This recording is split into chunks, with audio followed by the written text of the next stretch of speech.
Mahal ka dahil magagamit ka.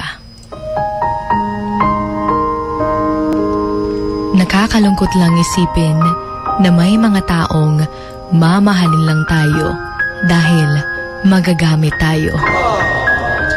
Yung sasabihin niya sa'yo na ikaw lang at wala nang iba. Pero pag iba naman ang kanyang kasama, sasabihin niyang hindi kanya talaga minahal simula pa nung una. Mahirap sa part nung taong nagmahal ng totoo dahil lahat binuhos mo kahit wala nang matira sa'yo. Kaya mahirap talaga kapag nagmahal ka ng taong kailangan ka lang at hindi ka talaga mahal.